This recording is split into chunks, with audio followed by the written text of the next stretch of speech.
오늘 말씀은 로마서 16장 1절부터 16절 말씀을 본문 삼아서 베베에 대한 청구와 브리스가와 아굴라 부부 등 로마 성도들에게 문안 인사하는 내용의 어떤 주제를 가지고 같이 은혜 나누는 시간 갖도록 하겠습니다.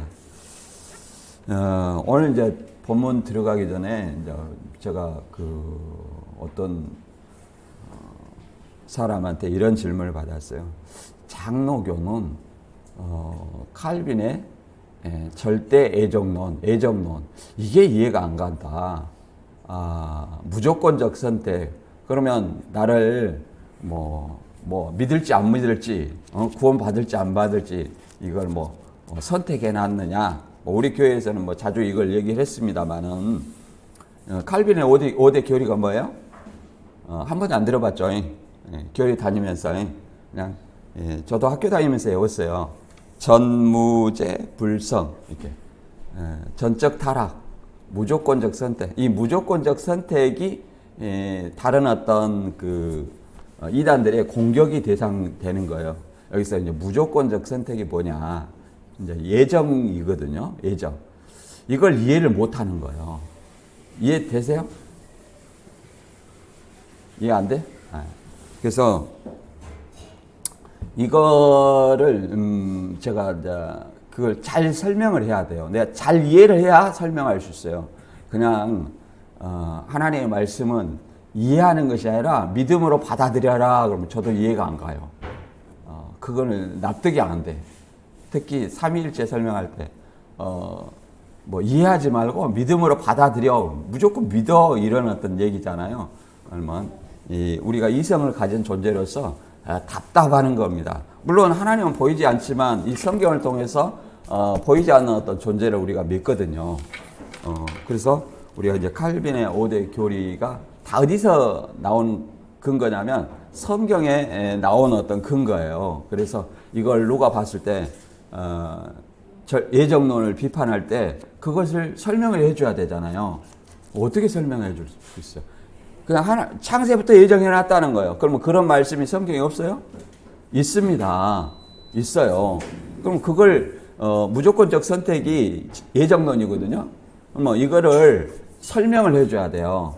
예를 들어서 내가 이게 본문에 이제 들어가기 전에 그걸 오늘 내용은 별거 아닙니다. 예를 들어서 바울이 어떤 도움받았던 어떤 그런 어떤 모든 사람을 다 일일이 이름까지 거론하면서 일일이 어떤 설명하는 내용이에요. 그리고 이제 바울의 노마서 이 편지를 노마에 전달해야 되잖아요. 그 전달한 사람이 베베라는 건데 본래 이제 우리나라 음역을 해서 베베인데 본래는 포르베라는 것을 빛을 밝히다 어떤 그런 의미를 가지고 있는 이 여인을 이 자매를 통해서 이렇게 전달하는 거예요. 그리고 이 자매에 대해서 굉장히 어떤 추천하는 내용들이 많이 있습니다. 나를 도와줬다 이런 어떤 내용이죠. 근데 이 내용에 들어가기 앞서 우리가 엊그저께 만난 그분도 칼빈의 절대 예정론을 내가 이해를 못하겠다. 저도 처음에는 이해를 안 됐어요. 그러니까 여러분도 이 시간에 좀 이해를 했으면 좋겠어요. 제가 이런 비유를 들었습니다. 예를 들어서 우리가 대학교를 가면 어떤 조건으로 인해서 그 합격하면 그러잖아요. 이런 어떤 조건에 부합하면 거기에 들어갈 수 있도록 학교에서는 미리 예정을 해놨죠. 그러잖아요. 미리 예정을 해놨어요. 그걸 이 하나님이 예를 들어서 그리스도를 믿는 사람은 구원받기로 창세부터 예정해놨다. 이렇게 이해를 하시면 돼요. 이거 어려운가요? 근데 이렇게 창세부터 예정을 했어요. 그리스도를 믿은 사람은 누구든지 구원 주기로 또 하나님의 자녀로 삼기로 예정을 해놨다는 거예요. 근데 이것을 무조건적 선택이라는 거. 무조건이라는 것은 어떤 의미냐면 어떤 율법의 행위를 많지 않고 어떤 행위나 이런 걸 율법의 행위나 자신의 어떤 노력으로 되는 것이 아니라 예수 그리스도를 믿음으로 선택한다는 거. 이게 무조건이에요. 어떤 무조건이라는 것은 율법의 행위를 얘기하지 않고 율법 행위나 자신의 노력으로 어떤 구원받거나 또 자녀 삼아준다 이런 어떤 의미가 아니라는 거예요. 여기까지 이해되셨나요? 예. 그러면 에베소서 1장 4절 5절 한번 같이 읽어볼게요. 에베소서. 이제 노마서 설명하면서 제가 많이 이걸 설명을 했어요. 그리고 이제 그 무조건적 선택에 대해서 다시 한번 봐볼게요. 자, 1장 4절 같이 읽어보겠습니다. 4절 5절까지. 창세전에 그리스도 안에서 우리를 택하사 우리로 사랑 안에서 그의 앞에 거룩하게 하고 흠이 없게 하시려고 그의 기쁘신 뜻대로 우리를 예정하사 예수 그리스도로 말미암아 자기 아들들이 되게 하셨으니 이렇게 얘기를 합니다. 그래서 창세 전에 뭐냐면은 그리스도 안에서 우리를 그잖아요. 창세 전에 그리스도 안에서 우리를 택하사 거룩하게 하고 흠이 없게 하셨다. 그러니까 창세 전에 그리스도 안에서라는 말은 그리스도를 믿는 자는 믿는 자가 뭐예요? 그리스도 아니죠. 믿는 자는 거룩하게 하고 구원받기로 이렇게 예정을 해놨다는 거예요. 그리고 하나님의 기쁘신 뜻대로 기쁘신 뜻대로 이걸 예정했다는 거예요. 우리라는 것은 그리스도를 믿는 자, 그리스도 안에서 믿는 자를 뭐예요? 그리스도로 말미암아 그죠? 그리스도 때문에 자기 아들들이 되게 했다 이렇게 얘기를 하는 겁니다. 무슨 말이 이해되죠? 안 된가요? 창세부터 이미 그리스도를 믿는 사람은 구원 주기로 또 하나님의 자녀를 삼기로 이렇게 예정해 놨다는 거예요. 무슨 말이 이해된가요? 창세부터 그렇게 예정해 놨어요. 이것이 하나님의 절대 주권이라는 것은 절대 주권 그리고 무조건적 선택이라는 것은 율법의 행위나 나의 어떤 노력으로 되지 않고 예수 그리스도를 믿음으로 이 조건이 내가 조건 안에 들어갈 수 있다는 거예요. 예수 그리스도 안에서 구원받고 예수 그리스도 안에서 하나님의 자녀가 된다. 이걸 창세부터 예정을 해놨다는 거예요. 그러면 내가 예정을 읽기 위해서는 우리 예정론 안에는 선택과 유기가 있어요. 선택과 유기가. 그래서 이걸 막 운명론처럼 내가 어떻게 하지 않아도 그러잖아. 내가 예수를 믿지 않아도 구원받기로 예정됐냐? 그건 아니에요. 그건 아니다. 그거는 결과론적인 어떤 이런 고백이에요. 결과론적. 예를 들어서 하나님의 절대 주권을 설명할 때는 또 어떻게 했냐면 로마서 9장 21절 이하에 보면 리브가의 뱃속에 에서와 야곱이 있었어요. 무슨 행위를 했어요? 안 했어요? 어떤 행위를 하지 않았어요. 근데 에서는 내가 미워하고 야곱은 사랑했다 이렇게 얘기를 하는 겁니다. 그럼 누구의 주권 안에 있다는 거예요? 하나님의 절대 주권 안에 있다는 거예요. 그래서 이 에서가 야곱이 어떤 행위를 하지 않았어요. 율법을 지키지도 않았고 자기의 어떤 선을 행하지도 않았어요. 그랬을 때 하나님은 에서를 미워하고 야곱은 택했다 이렇게 얘기하는 거예요. 이것도 그 사람의 행위로 말미암지 않는다는 강조하고 하나님의 절대 주권을 강조하기 위한 어떤 내용입니다. 그래서 창세로부터 이미 그리스도 안에서 그리스도를 믿는 사람은 구원 주기로 또 하나님의 자녀 삼기로 이렇게 예정했다. 이걸 뭐라고 하냐면 예정론 또는 무조건적 선택 이렇게 말하는 겁니다. 그래서 여러분들이 그런 걸 잘 설명해 줘야 돼요. 그 내용 그 무조건적 선택 이걸 볼 때 우리가 사전 찾아보면 거기에 뭐가 빠졌냐면 그리스도 안에서가 빠져 있기 때문에 그러면 듣는 사람이 운명론처럼 느껴져요. 운명론처럼. 또 이런 질문 하더라고. 그러면 내가 그리스도 안에서 선택을 받았어. 그럼 이단에 빠지면 어떻게 해야 되냐? 이단에 이단에 빠졌어요. 그것은 뭐예요? 자기가 그리스도 안에서 벗어난 거잖아요. 벗어난 거예요. 그걸 예정한 걸 아니에요. 누구든지 그리스도 안에 있는 사람을 택하기로 예정했지 벗어난 것은 자기의 선택이에요. 무슨 말이 이해된가요?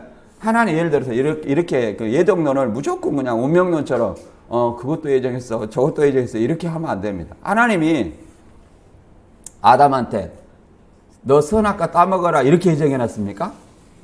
그건 아니잖아요. 누구든지 그저 아담한테 생명나무의 실과를 따먹을 그잖아요. 선악과를 따먹지 말라고 이렇게 얘기했어요. 나머지 실과는 따먹으라는 것은 거기에 생명나무 실과도 포함되어 있어요. 그렇게 했지만 선택은 누가 했어요? 아담이 했어요. 아담이 하나님이 따먹지 말라는 실과를 따먹었어요. 그래서 뭐요? 버려졌잖아요. 에덴 동산은 추방이 됐어요. 물론 그 추방이 됐지만 짐승의 어떤 가죽옷을 주어서 구원의 길을 열어놓았지만 곧 선악과를 따먹는 것도 아담의 선택이었잖아요. 하나님이 이렇게 예정을 해놨지만 하나님이 그리스도 안에서 구원 주기로 하나님의 자녀로 예정을 해놨지만 우리가 선택하지 않으면 어떻게 돼요? 그 예정에 들지 않는 거예요. 그리고 모태로부터 나를 택정했다 이것은 바울이 어떤 결과론적으로 얘기를 하는 거예요. 그걸 여러분들이 잘 이해를 하고 누가 칼빈의 장로교는 칼빈의 예정론이 잘못됐어 이렇게 얘기하면 그걸 잘 설명해 줘야 돼요. 잘 설명해 줘야 돼요. 그걸 가지고 글쎄 나도 이해가 안 돼. 그러면 뭐 어떻게 돼요? 그래서 저도 처음에는 이해가 안 됐어요. 이해가 안 됐어. 마치 운명론처럼 이렇게 이해가 됐는데, 그래서 여러분들이 그걸 잘 이해를 하시고 설명해 주시기 바랍니다. 오늘 본문에 들어와서 이제 15장, 우리가 봤죠. 그래서 이 15장에는 이제 노마사를 기록하게 된 이유와 이방인의 사도로서 이제, 노마 방문 계획을 알리고 기도 요청하는 내용을 봤습니다. 그리고 이제 오늘 16장은 이제 베베를 통해서 노마 교회에 전달하는 거예요. 노마 교회는 유대 신자와 이방 신자가 있어요. 이렇게 베베를 청구하는 것은 유대 우월주의가 거기 안에 있어요. 유대 우월주의라는 것은 유대 그리스도인인데 자기는 할례를 받았고 또 율법도 지킨 그런 사람이었다 이런 어떤 자부심이 있는 거예요. 그런 사람들이기 때문에 또 염려를 통해서 포르베가 얼마나 바울에 대한 바울을 도와줬고 여러 하나님의 사역을 위해서 노력했는지 도와줬는지 이런 것들을 얘기를 하고 있어요. 그리고 이제 브리스가와 아굴라 부부가 있죠. 이제 브리스가는 아시리아 여인이고 이게 애칭이라고 얘기합니다. 보통 또 브리스글라와 아굴라 그러죠. 브리스글라라고 얘기를 하죠. 브리스글라 이렇게. 그리고 노마 성도들에게 일일이 이름을 그 26명이 돼요. 그리고 4개의 가정이 있어요. 그리고 그 초대교회는 가정교회 있어요. 소그룹의 가정교회. 우리 교회는 숫자가 얼마 안 되니까 이 정도면 가정교회예요. 뭐 이렇게 건물에 하는 거 가정에서 예배를 드리는 거 가정교회. 우리는 가정교회 같은 규모입니다. 그래서 가정교회이기 때문에 늘 뭘 했냐면 성찬식을 늘 했어요. 그들의 주식이 뭐예요? 빵이죠. 늘 했다는 거예요. 떡을 떼며 기도하고 그다음에 포도주를 먹고 늘 성찬식을 했어요. 성만찬을 했다는 거예요.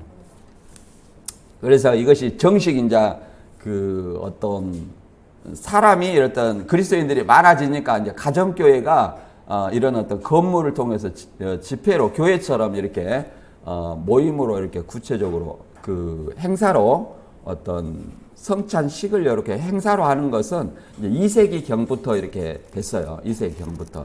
그래서 성찬식을 세례 받은 사람만 성찬식을 참여하게 돼 있죠. 세례라는 것은 교회의 일원으로 이렇게 인정을 하는 거죠. 공표를 하는 거예요. 사실은 그거보다 더 중요한 것은 예수 그리스도를 믿고 내가 성령을 받은 것이 가장 중요한 거예요. 그래서 우리 뭐 세례 안 받으신 분도 있고 받으신 분도 있지만 이제 이것은 2월 달에나 한번 뭐 세례와 성만찬을 한번 할 수 있도록 한번 하도록 하겠습니다. 이거냐면 너무 오래되신 분도 있고 그러기 때문에 그렇습니다. 네, 본문 한번 읽어보겠습니다. 로마서 16장 1절부터 16절까지 읽어보겠습니다. 내가 갱그라 교회의 일꾼으로 있는 우리 자매 베베를 너희에게 추천하노니 너희는 주 안에서 성도들의 합당한 예절로 그를 영접하고 무엇이든지 그에게 선호용되는 바를 도와줄지니 이는 그가 여러 사람과 나의 보호자 되었음이라.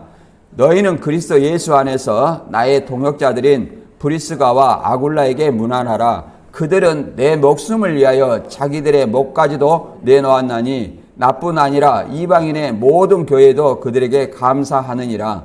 또 저의 집에 있는 교회도 문안하라. 내가 사랑하는 에베네도 문안하라. 그는 아시아에서 그리스도께 처음 맺은 열매니라.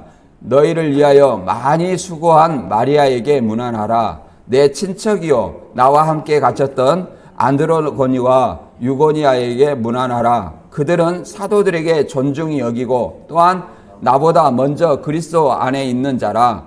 또 주 안에서 내 사랑하는 임블리아에게 문안하라.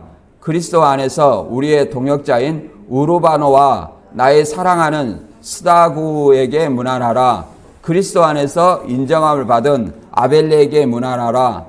아리스토블로의 권속에게 문안하라. 내 친척 헤리디온에게 문안하라. 나기스의 가족 중 주인이 있는 자들에게 문안하라.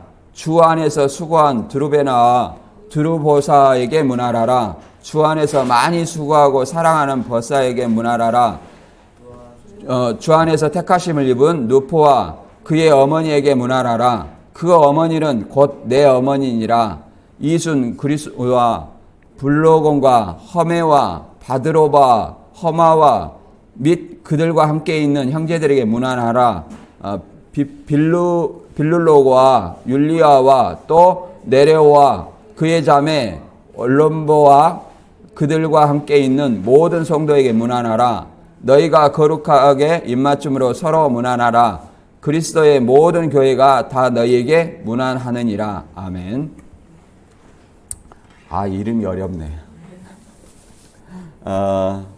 이 내용은 이제 로마서 14장 이후에 있어지는 어떤 내용인데요. 로마서 14장에는 로마서를 기록하는 어떤 목적을 진술하고 있고요. 이방인의 사도로 바울을 소개하고 있습니다. 그리고 이 로마 방문 계획과 기도를 부탁하고 있습니다. 그러니까 이 로마서를 기록한 목적이 유대 신자와 이방 신자가 이 로마에 있는데 그들이 올바른 어떤 교리를 깨우치지 못했어요. 그리고 그들이 이 말 그대로 사도들이 전도한 어떤 교회가 아니에요. 그냥 말 그대로 누구도 전도하지 않았는데 오순절의 그 역사를 통해서 스스로 된 교회든지 아니면 세례요한의 어떤 그 말씀을 듣고 그렇게 교회가 생겼는지 그렇게 자연 발생적으로 이렇게 교회가 생겼다고 이렇게 봅니다. 그래서 바울은 다른 사람이 전도한 곳에 내가 전도하지 않겠다 이렇게도 말을 하잖아요. 그래서 로마 교회가 그런 여러 가지 어떤 교리적 갈등, 유대 신자와 이방 신자 간에 그냥 우상 숭배 문제, 그 다음에 율법의 문제, 이런 어떤 문제로 갈등을 겪고 있는데 그들에게 이제 올바른 어떤 기독교의 교리, 기독교의 핵심 교리가 뭐예요? 이신칭이 예수 그리스도를 믿음으로 구원받았다. 이게 조금 전에 예정론에 말한 것처럼 어떤 행위가 있어요, 없어요?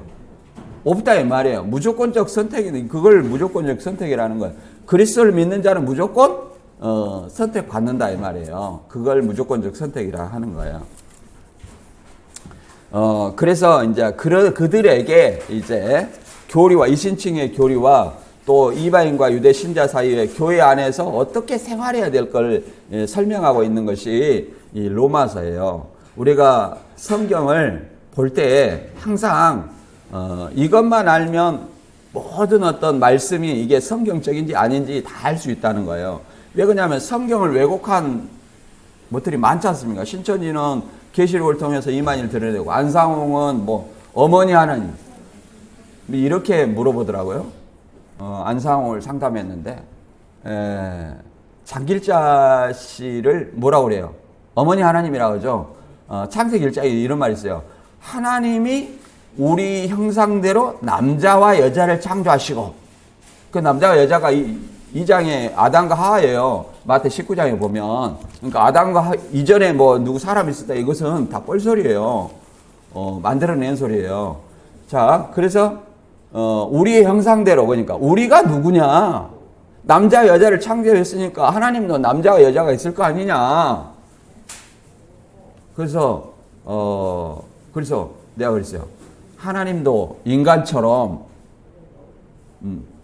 결합을, 육체적인 어떤 결합을 한 것처럼 그렇게 해가지고 이 자녀를 낳냐? 내가 물어봤어요. 하나님은 그렇게 우리 인간을 낳습니까? 하나님은 창조주예요. 그냥 창조하는 거예요. 꼭 여자가 있어야만 되는 것이 아니라, 참 해괴한 논리예요. 유추예요, 유추. 그리고, 내가 또 물어봤다니까요. 장길자 여사가, 이 갈라디아에서 21장부터, 4장 21절부터 26절에 보면, 아브라함의 두 언약으로 비유했어요. 그래서 아브라함의 두 여자가, 하갈과 사라예요. 하갈은 첫 언약, 지금 있는 예루살렘을 비유하고, 사라는 새 언약, 위에 있는 예루살렘으로 비유했어요. 그래서 위에 있는 예루살렘은 우리 어머니 이렇게 했어요. 그래서 내가 그랬어요. 여기서 사라를 우리 어머니라고 얘기를 했는데, 위에 있는 예루살렘 우리 어머니라고 했는데, 이 어머니가 장길자냐? 그렇다면 장길자는, 사라는 본처인데, 그냥 아브라함이 본처예요. 장길자 씨는 안상홍의 본처냐?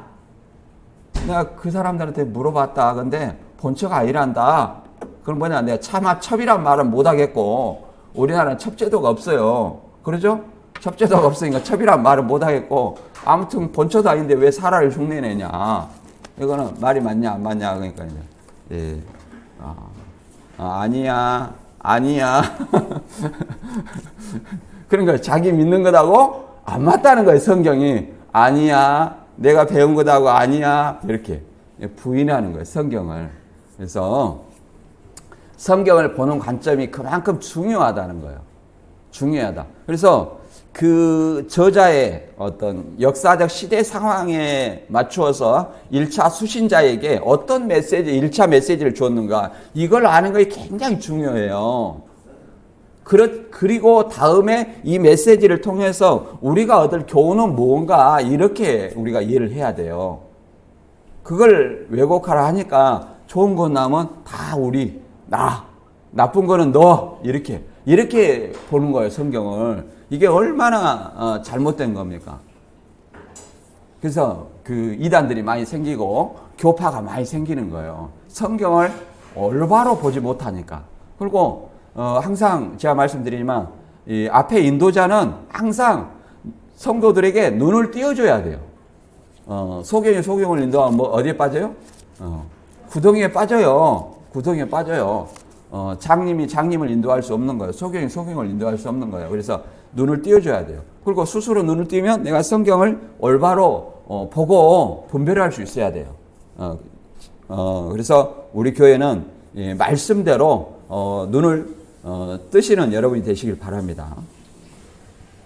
15장에 보면 그렇게 기도를 부탁하고, 16장에는 이제 베베의 청구와 노마 성도들에 대한 어떤 26명, 그 다음에 내 가정, 그 다음에 가정교회, 초대교회죠. 가정교회에 대해 일본이 문안하는 거였고요. 이제 이런 어떤 내용을 통해서, 얘기를 하는 것은, 그들의 이름을 일일이 언급한 것은 그들의 이름도 없고 빛도 없이 숨어서 하나님 나라의 사역을 위해서 얼마나 수고한 자들이 있는가를 이렇게 말하고 있는 겁니다. 우리도 이런 어떤 본이 되는 사람들처럼 우리도 그러한 사람이 돼야 될 줄로 믿습니다. 이 본문을 통해서 한번 알아보도록 하겠습니다. 로마서 16장 1절부터 2절 읽어보면, 내가 갱그리아 교회 일꾼으로 있는 우리 자매 베베를 너에게 추천하노니, 너희는 주 안에서 성도들로 합당한 예절로 그를 영접하고 무엇이든지 그에게 소용되는 바를 도와줄지니 이는 그가 여러 사람과 나의 보호자가 되었음이라 이렇게 얘기를 합니다. 그래서 갱그리아라고 얘기를 하는데 고린도 남동쪽 1km 정도에 있는 곳이고 바울이 2차 전도 여행 시 이제 아굴라와 브리스글라 이제 부부를 통해서 고린도 교회를 세웠어요. 그래서 그 여러 도시로 이제 전파되었는데 그 중에 이제 갱그레아 교회가 있습니다. 그리고 이제 우리 자매 베베를 얘기를 하는데 베베가 이제 그 교회 집사였나 봐요. 집사였는데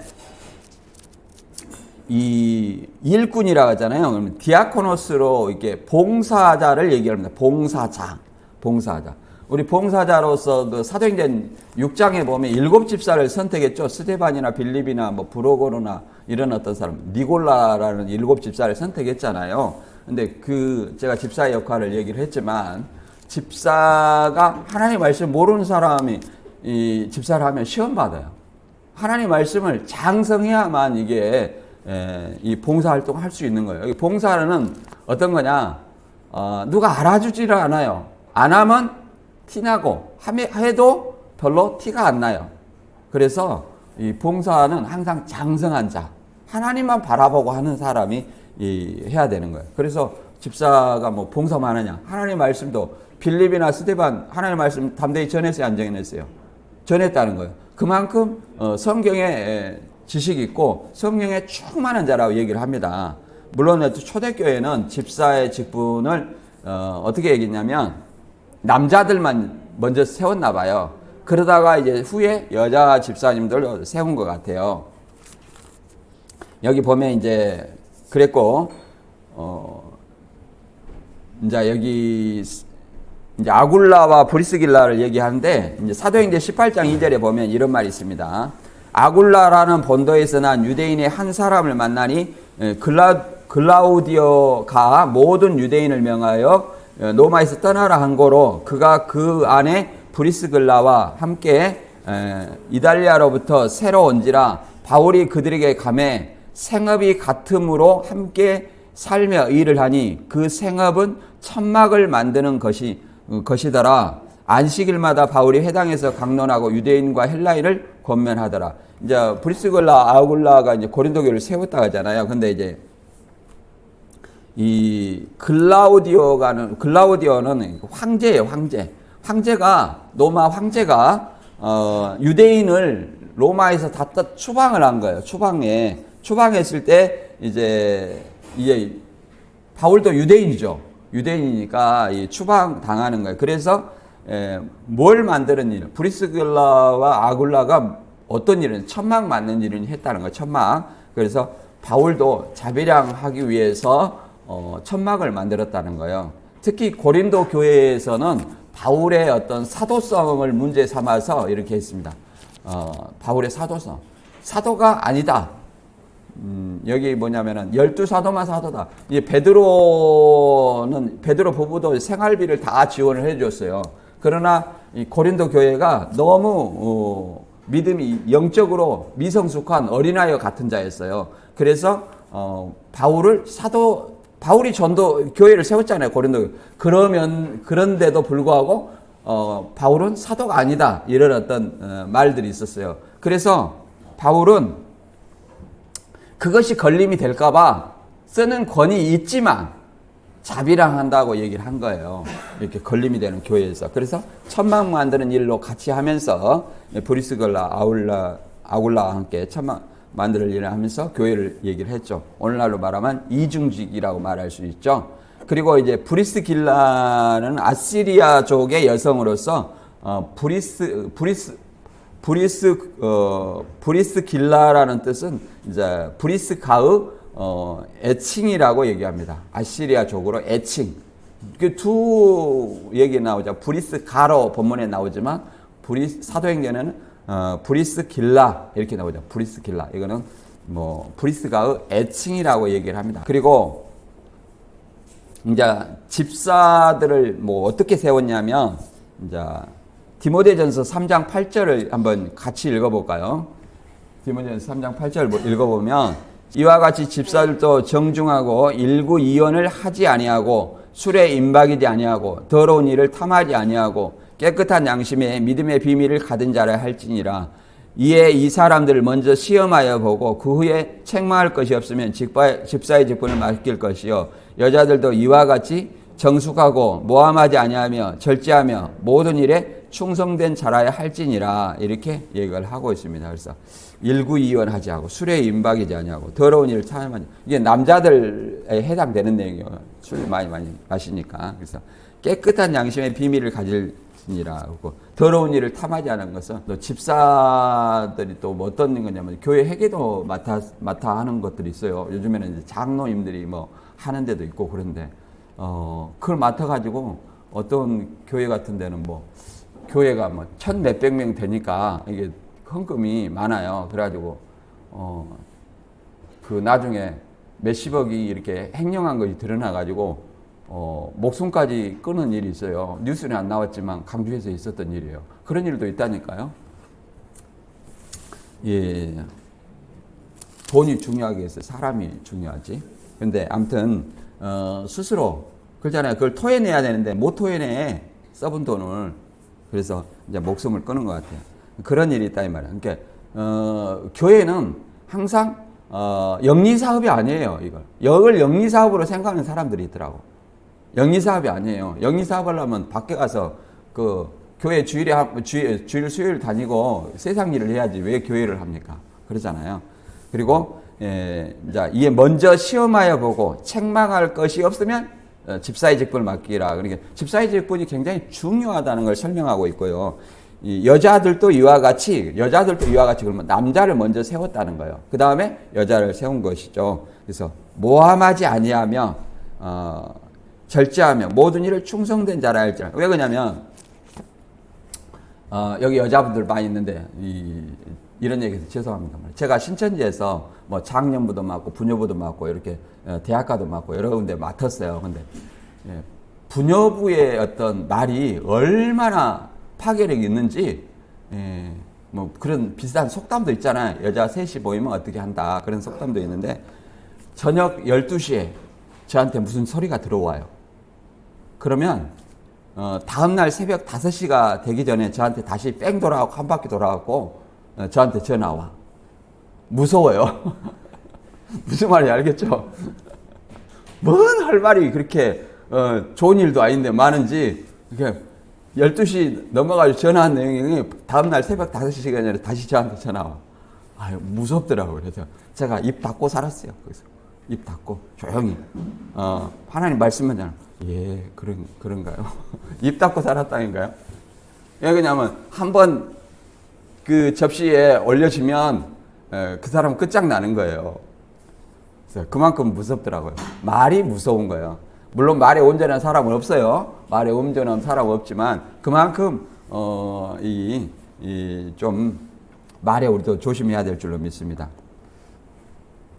여기서 이제 베베를 먼저 이렇게 그 로마에 보낸 것은 왜 그러냐면 우리가 15장에도 얘기했지만 이 예루살렘에 바울이 뭘 가지고 와요? 헌금을 전달해야 된다는 그런 것 때문에 못 가니까 베베를 이렇게 전달자로 이렇게 보낸다고 얘기를 하고 있습니다. 그래서 여기 또 글라우디오는 이제 로마 제국의 4대 황제로서 이제 로마에서 유대인 추방령을 내린 사람이죠. 그 다음에 3절부터 읽어보면 이제 브리스글라와 아굴라 부부에 대해서 이제 감사를 하고 있어요. 이 사람들은 바울을 위해서 자기 목숨까지 내놓았다. 오늘날 그런 사람 있어요? 네. 오늘날은 뭐 이렇게 설교 들으면 누리고 잘 살라 이런 어떤 설교만 있잖아요. 예수 믿고 잘 살라, 평안하게 잘 살라 하는데 목숨까지 내놓았다? 그런 믿음 제가 주변에서 찾아볼 수 있을까요? 예, 없을 것 같아요. 아무튼 이런 어떤 믿음의 선진들은 이렇게 목숨까지도 내놨다는 거예요. 16장 3절에 읽어보면 너희는 그리스도 예수 안에서 나의 동역자들인 브리스가와 아굴라에게 문하라라. 그들은 내 목숨을 위하여 자기들의 목까지도 내어놓나니 나뿐 아니라 이방인의 모든 교회도 그들에게 감사하느니라. 또 저의 집에 있는 교회도 문안하라. 내가 사랑하는 에베네도에게 문안하라. 그는 아시아에서 그리스도에게 처음 익은 열매니라. 이거는 신천지인이 좋아하는 말입니다. 사람을 열매로 표현했잖아요. 이게 문맥에서 열매라는 것이 부활을 얘기할 때도 있고 성도를 얘기할 때도 있고 헌금을 얘기할 때도 있고 여러 그 문맥에 따라서 그걸 해석을 해야 돼요. 그다음에 행위를 말할 때도 있고 그다음에 좋은 열매 맺지 않는 자는 그 도끼가 나무 뿌리에 놓여 있다 그러니까 전도를 좋은 사람을 전도해야 되겠구나 이렇게 생각하는 것이 신천지예요. 그것은 뭐냐면은 좋은 열매라는 거죠. 회개에 합당한 좋은 열매를 얘기하거든요. 그러면 회개에 합당한 회개했으면 어떻게 해야 돼요? 그에 합당한 전에 행하던 잘못된 행위를 버리고 올바른 행실을 하라는 거예요. 올바른 행실. 세금 그러니까 세리가 물어보잖아요. 우리는 어떻게 해야 되니까? 정한 세 외에는 더 걷지 말라. 군인들이 물어봅니다. 우리는 어떻게 해야 되냐? 이렇게. 녹복만 받고 강포하지 말고 무수하지 말아라. 무고하지 말라 이 말이에요. 이렇게 이거 뭐예요? 행위, 올바른 행위를 하라는 거예요. 올바른 행위를. 근데 열매하니까 말씀과 성도, 좋은 열매, 좋은 사람, 어떤 사람? 예수 잘 믿는 사람, 돈 많은 사람, 이런 사람 전도하라는 거예요. 이게 신천지 열매예요. 이게 지금 에베네도를 아시아에 있는 처음 익은 열매라고 얘기하잖아요. 그러니까 이게 누구를 에베네도를 열매라고 얘기하는 거예요. 그리고 여기 브리스가와 아굴라에게 문안하라 그러는데 왜 브리스가 아굴라 부부잖아요. 그리고 그들은 바울을 위해서 자기 목까지도 내어놨다 이 말이에요. 목까지도. 이런 믿음이 있을까요? 참 오늘날에는 보기 드물어요. 사실은. 아무튼 제 주변에는 드뭅니다. 제 주변에는. 모르겠어요. 그 민다나오에 한두 해 전인가? 거기에 목사님이 가고 순교를 했다는 거예요. 난 깜짝 놀랐어요. 오늘날에도 순교를 할 각오로 그런 데 가는 분이 있구나. 저는 제가 저는 그런 것들을 이해를 못했어요. 북한에 간다 그래. 북한에 죽으면 어떻게 하려고? 이슬람교 간다는 거예요. 그러다가 죽으면 어떻게 하려고? 그러잖아요. 나는 이렇게 대한민국에도 잘못 믿은 사람들 올바른 대로 돌이키면 그것도 전도인데 왜 그렇게 무릎 쓰고 가려고 할까?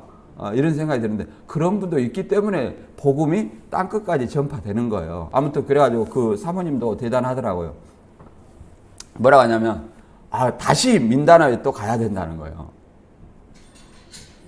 아이고 아무튼 그래가지고 진짜 너무나 현재도 진짜 자기 목숨을 걸고 그런 위험한 지역에 가고 하는 사람도 있구나. 그랬어요. 참 내 마음이 많이 부끄러웠습니다. 이만희는 민다나오 평화협정명하고 전쟁 없다고 얘기를 하는데 그건 분쟁 지역이에요. 그리고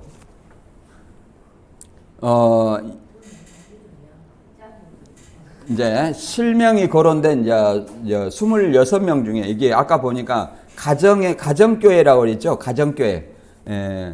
또 저의 집에 있는 교회에도 문안하라. 저의 집에 있는 교회에도 문안하라는 게 가정교회가 있었다는 사실을 알아야 돼요. 제가 이제 이런 거 있어요. 제가 어떤 분한테 제가 이제 우리 교회가 자비랑이 안 됩니다. 이게 자력이 안 돼요. 쉽게 말해서 독립이 안 돼. 왜 그러냐면 월세 이런 것들이 독립이 안 돼. 그래서 내가 개척을 할 때 좀 도와달라고 모은 목사님한테 얘기했어. 그랬더니 집에서 해. 집에서 해. 다 초대교회도 집에서 했어. 아니 예를 들어서 제가 교회하면 예를 들어서 자매님 한번 예를 들어서 한 분 데리고 예를 들어 그러잖아요. 한 명 전도하고 한 번 예배 드리면 그게 오늘날에 눈이 좋게 돌아가겠어요?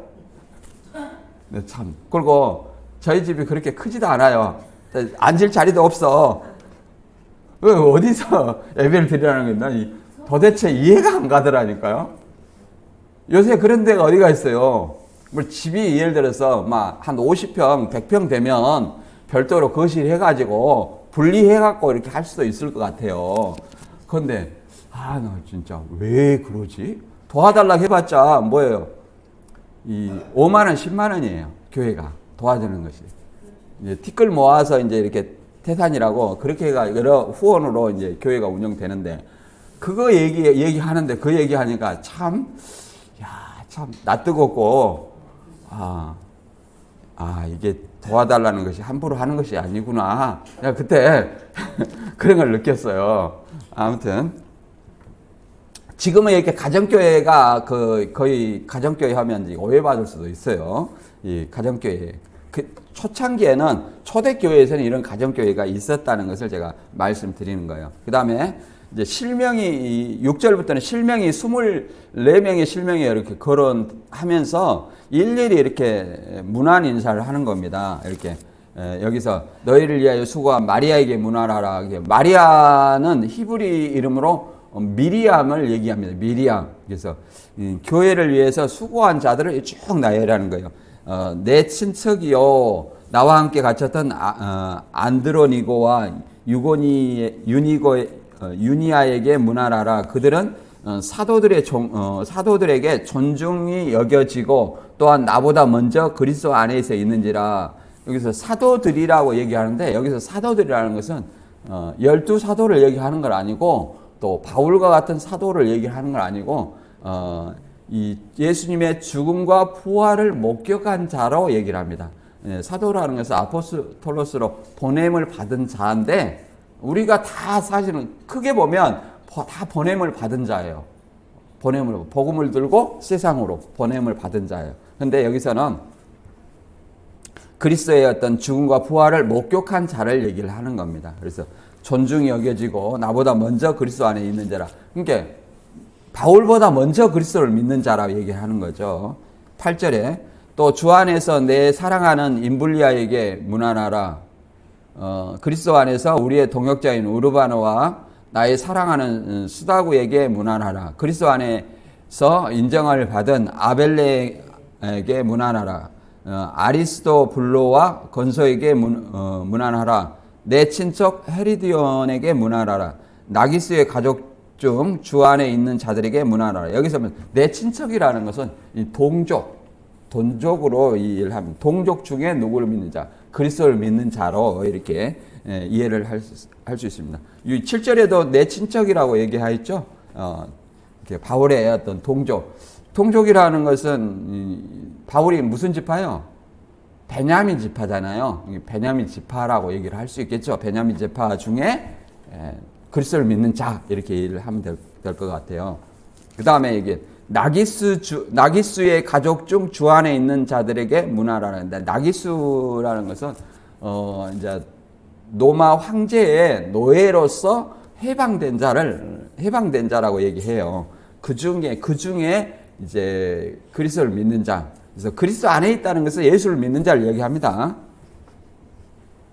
13절에 주 안에 택하심을 입은 누포와 그의 어머니에게 문안하라. 그의 어머니는 곧 내 어머니라. 이 말도 예수님의 어머니를 육신의 어머니 마리아를 그잖아 사도 요한한테 부탁할 때 그렇게 비슷한 말을 했죠. 어머니처럼 섬겨라 그런 얘기죠. 그리고 실제로 사도 요한은 자기 어머니는 어떻게 했는가 몰라도 마리아를 어머니처럼 피난 갈 때도 피난 가고 에베소에서도 같이 이제 모시고 사역을 했고 에베소에서 이제 마지막까지 반모섬이 유배돼 가지고 1년 6개월 만에 다시 돌아와갖고 에베소에서 사역하다가 이제 돌아가셨죠. 장수하다가 돌아가신 거예요. 그 다음에 14절 이순 그리도와 블레곤과 허메와 바드로바와 허마와 및 그들과 함께 있는 형제들에게 문안하라. 빌룰로고와 율리아와 또 네레오와 그의 자매 올롬바와 그들과 함께 있는 모든 성도에게 문안하라 이렇게 이야기를 합니다. 그래서 이들이 다 주를 위해서 수고한 자들이다 이 말이에요. 그래서 사도 바울은 일일이 이렇게 얘기하고 싶었나 봐요. 왜? 그들이 이 교회 안에서 묵묵하게 봉사한 자들이라는 걸 말하고 있습니다. 이름도 찬송가들 이름도 없이 빛도 없이 뭐 이렇게 얘기를 한 거. 근데 우리도 사실은 누가 알아주기를 바라고 하는 것이 아니라 하나님이 그잖아. 하나님이 나를 알아주면 되는 거야. 우리가 상급은 사람이 주는 건 아니에요. 그렇잖아요. 상급은 누가 줘요? 하나님이 주는 거예요. 바울의 상급과 우리의 상급이 같겠습니까? 구원은 같지만 상급이 달라요. 다 하는 어떤 행위가 다르잖아요. 구원받은 자녀로서 행함이 다르는 거예요. 그래서 그걸 우리가 좀 생각을 하고요. 그 다음에 16장 16절 너희가 거룩하게 입맞춤으로 서로 문안하라. 그리스도의 모든 교회가 다 너희에게 문안하느니라 이렇게 얘기를 하고 있습니다. 그래서 서로 너희에게 그리스도의 모든 교회가 문안하라 이렇게 부탁을 하고 있습니다. 그래서 이 사도 바울은 우리가 베드로전서 4장 12절을 한번 읽어볼게요.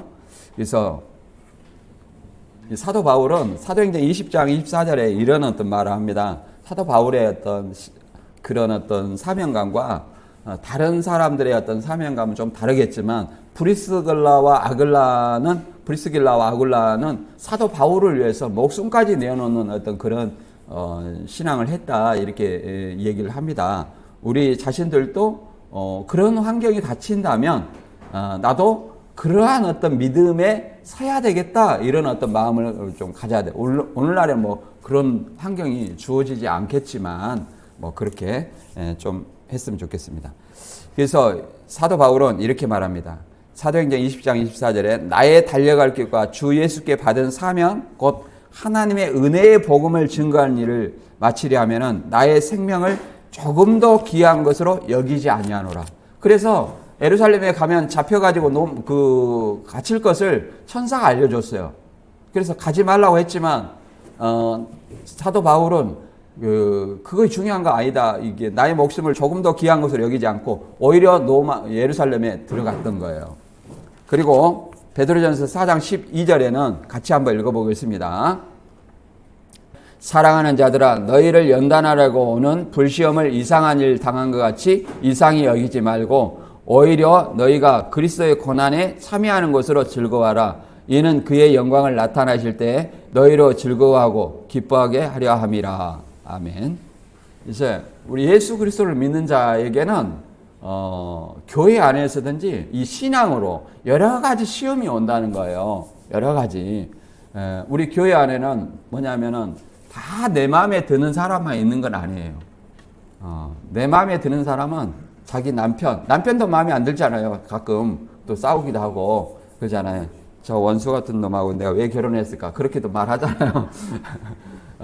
그러니까 다 마음에 들잖아요. 하나님은 이 교회 안에도요 그리스도 안에 있지만 마태복음 13장 보면 여기에 위선자가 있고 불법자도 있고 그런다는 거예요. 우리는 그래서 누가 알곡이고 누가 쭉정인지 모르는 거예요. 그잖아요. 그건 언제 들으냐면 우리가 벽씨를 심어도 피하고 벼하고 이렇게 같은 모양으로 자라날 때는 자라나요. 벼만 심었어요.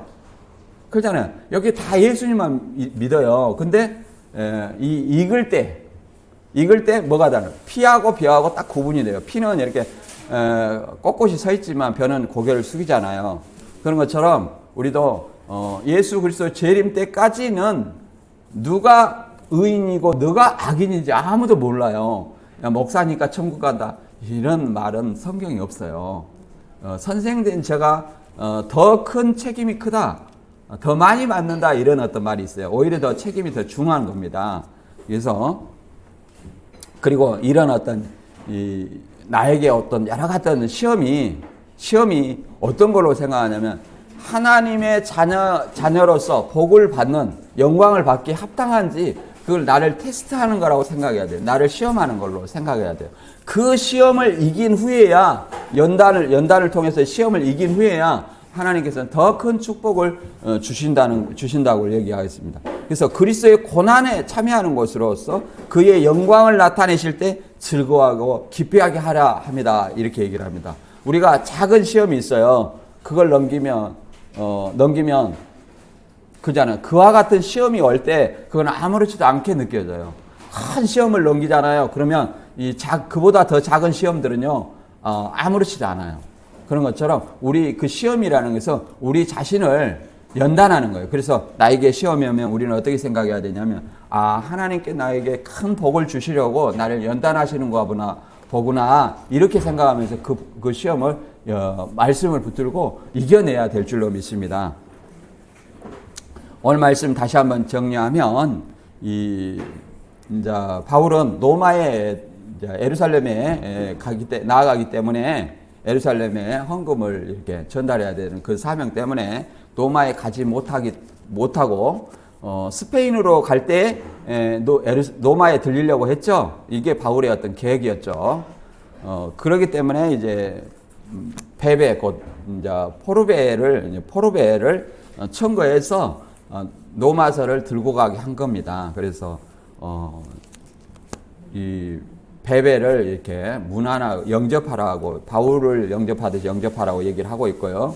그 다음에 브리스길라와 아굴라가 바울을 위해서 목숨까지 내놓은 그런 믿음 좋은 사람이다. 그래서 거기에 대해서 잘 하고, 그 다음에 이 가정교회, 그 다음에 거기에 있는 사람들 거의 다 얘기한 것 같아요. 가정교회 26명이면 다 얘기한 것 같아요. 그들을 일일이 얘기하는 것은 말 그대로 그들이 이름도 없이 빛도 없이 묵묵히 하나님의 일을 수행했기 때문에 그들을 본받기를 바라는 마음에서 이렇게 일일이 얘기한 줄로 믿습니다. 우리도 이들이 이름도 없이 빛도 없이 이렇게 묵묵히 주님의 일, 하나님 나라 확장사를 위해 수고한 자들처럼 이들처럼 주님의 일로 묵묵히 붙들고 나아가는 저와 여러분이 되시길 주님의 이름으로 축원합니다.